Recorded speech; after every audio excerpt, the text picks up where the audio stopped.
Bienvenue dans notre grande interview d'Emis. Alors parlons un peu d'AGI. Tu as fondé DeepMind avec l'idée de résoudre l'intelligence, puis d'utiliser cette intelligence pour résoudre tout le reste. Je crois que c'était une mission sur 20 ans. On est à environ 15 ans maintenant, et tu es dans les temps. Oui, je pense qu'on est exactement dans les temps, comme on l'avait prévu. Ça veut dire qu'on est à 5 ans de ce que les gens appelleront, je suppose, de l'intelligence artificielle complète. Oui, je dirais qu'il y a environ 50% de chances qu'on atteigne ce qu'on définit comme une vraie intelligence artificielle d'ici 5 à 10 ans. Oui, certains de tes collègues parlent de 2 ou 3 ans, d'autres un peu plus, mais dans tous les cas, c'est très proche, c'est pour bientôt. Comment peut-on savoir qu'on est vraiment si près du but? Il y a en ce moment un vrai débat dans le domaine sur la définition de l'AGI. Et forcément, selon la définition qu'on adopte, les prédictions varient sur quand ça va arriver. Chez nous, on a toujours été assez constant depuis le début. Shane Legg, l'un de mes cofondateurs et notre directeur scientifique, a d'ailleurs contribué à définir le terme AGI au début des années 2000. Et pour nous, l'AGI, c'est un système capable de reproduire l'ensemble des capacités cognitives humaines. Pourquoi c'est important de prendre l'esprit humain comme référence? Parce que c'est le seul exemple existant, peut être dans tout l'univers, qui prouve que l'intelligence générale est possible. Donc si on prétend créer une AGI, il faut démontrer qu'elle peut généraliser à tous les domaines intellectuels. Ce sera le cas quand toutes les cases seront cochées, quand toutes les capacités seront réunies, alors on pourra dire qu'on y est. Oui, je pense qu'il manque encore certaines capacités aujourd'hui. Tous ceux qui ont utilisé les derniers modèles de langage ou les chatbots le savent bien, en matière de raisonnement, de planification ou de mémoire, on n'y est pas encore. Je pense que ces systèmes ne sont pas capables de véritable invention ni de véritable créativité. Ils ne peuvent pas formuler de nouvelles théories scientifiques. Ils sont extrêmement utiles, impressionnants, mais il leur manque encore des choses. Et l'une des principales raisons pour lesquelles, selon moi, on n'a pas encore atteint l'AGI, c'est l'incohérence des réponses. Dans certains domaines, ces systèmes sont capables de résoudre des problèmes d'Olympiade internationale de mathématiques au niveau médaille d'or grâce à notre système AlphaProof. Mais dans d'autres cas, ils peuvent encore se tromper sur des maths de lycée, voire sur le nombre de lettres dans un mot. Pour moi, ce genre d'écart de performance n'est pas ce qu'on attendrait d'une véritable intelligence générale. Ce manque de cohérence globale prouve que ces systèmes ne savent pas encore généraliser pleinement. Mais une fois qu'on y arrive, est-ce que c'est un changement de phase? Du genre, tout à coup, tout est différent, toutes les cases sont cochées, et on a un système capable de tout faire. Est-ce qu'à ce moment-là, on entre dans un nouveau monde? Je pense que là encore, c'est sujet à débat, et pour être honnête, je ne sais pas vraiment si ce sera une transition progressive ou un basculement soudain. Mon intuition, c'est que ce sera plutôt progressif. Même si on avait un système ultra avancé, le monde physique, lui, continue à suivre ses propres lois, les usines, les robots, les infrastructures, tout ça prend du temps à évoluer. Donc même avec une intelligence numérique très puissante, il faudrait sans doute 10 ans ou plus avant que l'impact soit pleinement visible dans le monde réel. Mais certains pensent aussi que ça pourrait arriver plus vite. Oui, Eric Schmidt, qui je crois, travaillait chez Google, a dit que c'était presque binaire comme situation. Il disait, si la Chine par exemple obtient l'IA en premier, alors on est fichu. Parce que si quelqu'un l'obtient ne serait-ce que 10 minutes avant les autres, il creuse un écart que personne ne pourra jamais rattraper. Mais j'imagine que tu n'es pas vraiment d'accord avec cette vision. Je pense que c'est une inconnue, l'une des nombreuses incertitudes qu'on a aujourd'hui.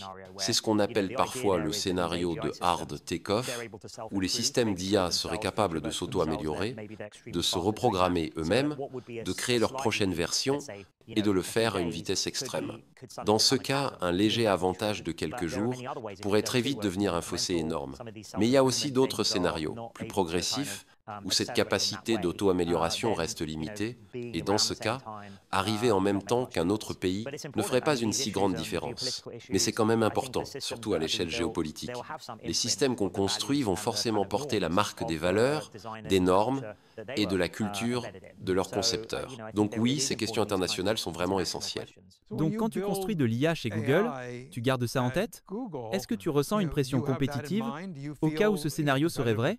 Du genre, mon Dieu, il faut absolument qu'on soit les premiers? C'est une période extrêmement intense pour le domaine. Comme tout le monde le sait, il y a d'énormes ressources mobilisées, beaucoup de pression et plein de sujets à explorer. Et cette pression vient de plusieurs côtés. Évidemment, on veut obtenir tout ce que l'IA l'IA peut offrir de positif. Je pense qu'on pourra faire avancer la médecine, la science, comme on l'a fait avec AlphaFold, trouver de nouveaux traitements, de nouvelles sources d'énergie, des avancées incroyables pour l'humanité. C'est ça, la promesse de l'IA. Mais il y a aussi des inquiétudes, notamment si les premiers systèmes d'IA sont développés avec les mauvaises valeurs ou de façon non sécurisée. Ça pourrait être très dangereux. Personnellement, il y a deux grands risques qui me préoccupent. Le premier, c'est celui des acteurs malveillants, des individus ou des États voyaux qui détourneraient une IA généraliste à des fins néfastes. Le deuxième, c'est le risque technique propre à l'IA elle-même. Plus elle devient puissante et autonome, plus on doit s'assurer que les garde-fous autour sont fiables et impossible à contourner. Et tout ça, il y a une question essentielle. À quoi ressembleront les premiers systèmes construits par l'humanité ? Il y a une pression commerciale, une pression nationale et une énorme préoccupation sur la sécurité. Et surtout, qui est en tête et où sont développés ces projets? Il y a quelques années, les entreprises disaient « S'il vous plaît, régulez-nous ». On a besoin de règles. Et aujourd'hui, du moins aux États-Unis, l'administration actuelle semble moins pressée de réguler et plutôt motivée à accélérer le développement de l'IA pour battre la Chine. Est-ce que tu demandes encore de la régulation? Et selon toi, est-ce qu'on fait une erreur en mettant ça de côté? Je pense que... oui, j'ai toujours été cohérent là-dessus. Mais il y a aussi des enjeux géopolitiques qu'on ne peut pas ignorer. Le monde aujourd'hui est très différent de ce qu'il était il y a 5 ans sur beaucoup d'aspects. Cela dit, je crois toujours à l'importance d'une régulation intelligente, adaptée à des systèmes de plus en plus puissants. C'est quelque chose qui restera essentiel. Mais pour moi, et là aussi j'ai toujours été clair, cette régulation doit être internationale. Et ça, c'est très compliqué dans le contexte actuel, parce que ces systèmes vont impacter tout le monde, et ce sont des technologies numériques, donc facilement diffusables. Les restreindre dans un seul pays ne sert à rien pour assurer la sécurité globale autour de leur développement. Le vrai défi, c'est donc d'arriver à une coopération mondiale. Et ensuite, mettre en place une régulation intelligente et flexible qui puisse évoluer au même rythme que la recherche au fur et à mesure que nos connaissances progressent. Est-ce que tu pourrais en arriver au point de te dire « Là, on ne met pas les garde-fous nécessaires.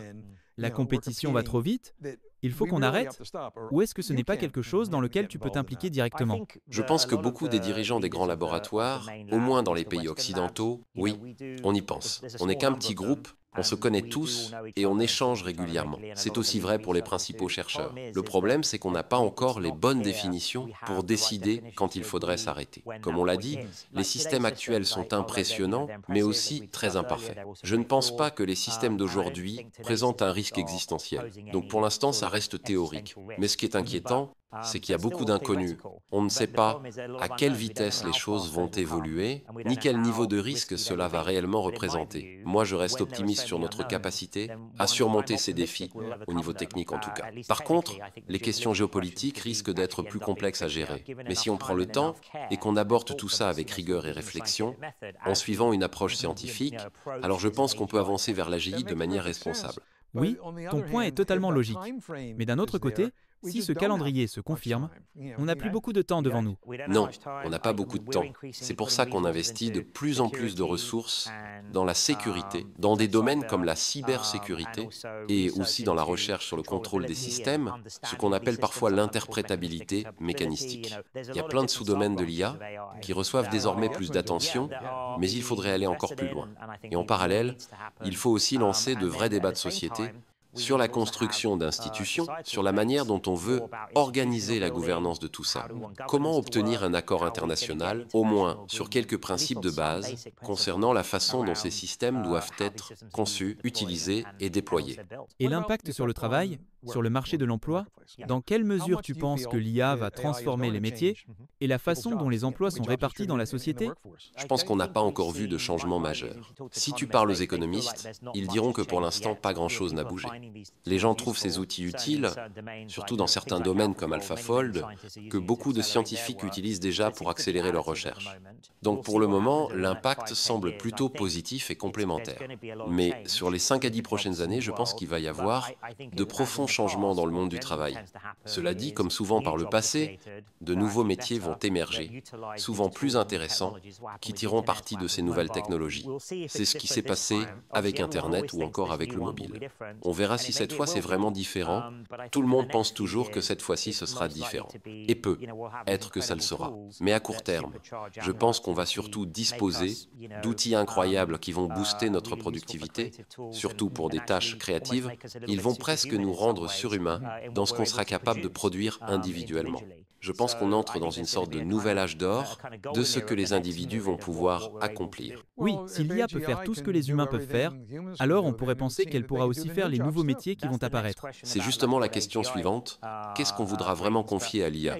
Même si elle en est capable, je pense qu'il y a beaucoup de choses qu'on ne voudra pas déléguer à une machine. Je donne souvent l'exemple des médecins et des infirmières. Un médecin, pour ce qui est du diagnostic, on peut tout à fait imaginer qu'un outil d'IA l'assiste, voire qu'un docteur IA existe un jour. Mais pour ce qui est des infirmiers ou infirmières, je pense qu'on ne voudra pas remplacer ça par un robot. Il y a une dimension d'empathie, de soins, de présence humaine qui est profondément humaniste. Et je pense qu'il y aura plein d'autres exemples comme ça où l'humain restera indispensable. Mais oui, ce sera clairement un monde différent. Si tu parlais aujourd'hui à un jeune diplômé, quel conseil lui donnerais-tu pour continuer à évoluer tout au long de sa vie, dans l'ère de l'intelligence artificielle? Mon avis, c'est qu'en ce moment, et ça évolue sans cesse avec la technologie, si tu regardes les 5 à 10 prochaines années, les personnes qui maîtrisent ces outils pourront être 10 fois plus productives. Donc pour les jeunes d'aujourd'hui, pour les étudiants, mon conseil, ce serait plonger à fond dans ces nouveaux systèmes. Apprenez à les comprendre, à les utiliser. C'est encore très utile d'étudier les sciences, la programmation et tout ce qui permet de comprendre comment ces systèmes sont construits. Peut être même de les modifier, de construire par-dessus les modèles existants. Il y a plein de modèles open source de très bon niveau. Et surtout, devenez très bon en fine-tuning, en prompting, en instruction système, etc. Tout ça, n'importe qui peut l'apprendre. Et ça fait toute la différence. Utilisez ces outils pour vos études, vos projets, vos recherches, et ressortez de tout ça en étant incroyablement efficace avec ces nouvelles technologies, peu importe le domaine vers lequel vous vous dirigerez. Regardons un peu plus loin que les 5 ou 10 prochaines années. Dis-moi ce que tu imagines. À quoi ressemble le monde dans 20 ou 30 ans? Si tout cela se réalise, à quoi ressemble un monde où l'IA est partout? Si tout se passe bien, on devrait entrer dans une ère que j'aime appeler l'abondance radicale. L'IA pourrait résoudre certains des problèmes fondamentaux auxquels l'humanité est confrontée. Par exemple, guérir des maladies, vivre plus longtemps et en meilleure santé, ou encore découvrir de nouvelles sources d'énergie, comme des batteries optimales, des superconducteurs à température ambiante, ou même la fusion nucléaire. Si tout ça devient réalité, on pourrait vraiment entrer dans une période de plein épanouissement humain. Voyager vers les étoiles, coloniser la galaxie, ce serait possible. Et je pense que les premières étapes de tout cela pourraient arriver dans les 20 à 30 prochaines années. Si cette période se déroule bien, je comprends ton scepticisme. On vit déjà dans une abondance incroyable, mais elle est mal répartie. Et pour le changement climatique, tu as raison, on sait déjà quoi faire, on n'a pas besoin d'une IA pour ça, et pourtant, on ne le fait pas. Je suis d'accord. Je pense que, en tant qu'espèce, en tant que société, on a du mal à collaborer. Le climat en est un bon exemple. On fonctionne encore avec une mentalité de jeu à somme nulle. La Terre est finie, limitée par rapport à notre population, à nos villes, à notre consommation. C'est pour ça qu'on détruit les habitats naturels, qu'on perturbe la faune et qu'on affecte le climat. Et c'est aussi parce que les gens ne veulent pas faire de sacrifices. On pourrait résoudre le problème, mais il faudrait que chacun accepte de renoncer à quelque chose, et la plupart ne veulent pas. Mais cette idée d'abondance radicale, ce serait autre chose. On ne serait plus dans un jeu à somme nulle, mais dans un monde où tout le monde pourrait gagner. Un vrai changement de paradigme. Comment on fait pour embarquer tout le monde, comme Georges, dans ce changement? On a déjà les vaccins, et pourtant certains pensent qu'on ne devrait même pas les utiliser. Je vais te donner un exemple très simple. L'accès à l'eau. C'est déjà un problème aujourd'hui, et ça va devenir un énorme enjeu dans les 10 à 20 prochaines années. Surtout dans les pays pauvres ou les zones arides, et évidemment, avec le changement climatique, ça va empirer. On a une solution, le dessalement de l'eau de mer. C'est simple. La planète regorge d'eau salée et la plupart des pays ont une côte. Mais le problème, c'est que le dessalement coûte énormément d'énergie. Aujourd'hui, seuls des pays très riches s'en servent vraiment. Mais si l'énergie devenait proche de zéro, grâce à des sources renouvelables, propres, illimitées, comme par exemple la fusion nucléaire, alors le problème de l'eau serait résolu. On n'aurait plus besoin de contrôler les rivières ou les nappes phréatiques, ça deviendrait beaucoup moins stratégique qu'aujourd'hui. Mais si on ne trouve pas ce genre de solution d'ici 20 ans, ça risque de provoquer des conflits majeurs, surtout avec l'aggravation du climat. Et ce n'est qu'un exemple parmi d'autres. On pourrait aussi fabriquer du carburant spatial facilement en séparant l'hydrogène et l'oxygène de l'eau de mer, parce qu'au fond, tout ça, ce n'est qu'une question d'énergie. Donc tu penses que si ces problèmes sont résolus grâce à l'AGI, alors notre vision du monde changera et nous entrerons dans une toute autre ère? C'est ce que j'espère, oui, mais ça reste une conséquence secondaire. L'IA, et surtout l'AGI, pourrait nous donner les moyens techniques d'atteindre cette abondance radicale comme dans le cas de l'eau. Mais après ça, il faudra un changement de mentalité collective. Et c'est pour ça, à mon avis, qu'on a aussi besoin de grands philosophes, de scientifiques sociaux, pour nous aider à passer à une vision non basée sur la compétition permanente. Parce qu'il restera toujours la question, même avec une abondance radicale, la partage-t-on équitablement? Et bien sûr, c'est ce qu'on devrait faire, mais je pense que ce sera plus facile à envisager quand les gens commenceront vraiment à ressentir qu'il existe une forme de ressources quasi illimitée, que ce soit en énergie, en matériaux ou en possibilités. Tu penses que le fait de confier cette innovation à des entreprises à but lucratif, c'est la bonne voie? Est-ce que c'est vraiment comme ça qu'on a le plus de chances d'atteindre ce futur positif que tu décris? Je pense qu'aujourd'hui, le capitalisme et les systèmes démocratiques occidentaux sont jusqu'à présent ceux qui ont le mieux favorisé le progrès. Donc sur ce point, oui, je pense que c'est vrai. Mais une fois qu'on atteint cette abondance radicale, avec l'AGI, l'économie elle-même va changer. Même la notion de valeur ou d'argent pourrait évoluer. C'est pour ça que je trouve étonnant que les économistes ne travaillent pas plus activement sur ce sujet.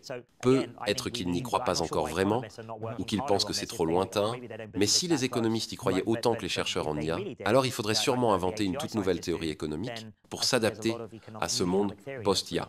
Juste une dernière chose, moi aussi je pense que c'est énorme et que ça va avoir un impact majeur. Mais chaque fois que j'écris sur le sujet, je reçois beaucoup de réactions très hostiles, des gens déjà en colère à propos de l'intelligence artificielle et de tout ce qui se passe. Est-ce que tu as ressenti ça aussi? Est-ce que tu as eu ce rejet, cette colère de la part du public? On dirait presque les réactions à l'époque de la révolution industrielle. Oui, je pense que dès qu'il y a un changement majeur, c'est normal qu'il y ait de l'inquiétude, voire de la colère. Personnellement, je ne l'ai pas trop vécu directement, mais bien sûr je l'ai vu, lu, entendu, et c'est tout à fait compréhensible. C'est toujours comme ça dans les périodes de transformation profonde. Comme tu dis, la révolution industrielle en est un bon exemple. Et je pense que ce qui arrive avec l'IA sera au moins aussi grand, probablement beaucoup plus. Il y a des zones d'ombre, de l'incertitude, c'est effrayant, parce que le monde va changer. Mais quand je parle aux gens de ma vraie motivation, de pourquoi je construis de l'IA, pour faire progresser la science, la médecine, pour mieux comprendre le monde, et que je leur montre des résultats concrets, comme AlphaFold, un progrès qui a mené à un prix Nobel, qui peut aider à découvrir de nouveaux médicaments ou à soigner des maladies graves, alors là, les réactions changent. D'un coup, les gens disent « bien sûr qu'il faut le faire ». Ce serait immoral de ne pas le faire. Et c'est pareil pour le climat, pour l'énergie, tous les grands problèmes de société qu'on connaît aujourd'hui. Je dis souvent, je serais vraiment inquiet pour l'avenir, si je ne savais pas qu'une technologie aussi révolutionnaire que l'IA était en train d'arriver pour nous aider. Évidemment, c'est aussi un défi en soi, mais c'est l'un des rares défis qui peut aussi nous aider à relever tous les autres, si on s'y prend bien. J'espère que ton optimisme tiendra et qu'il sera justifié. Merci infiniment.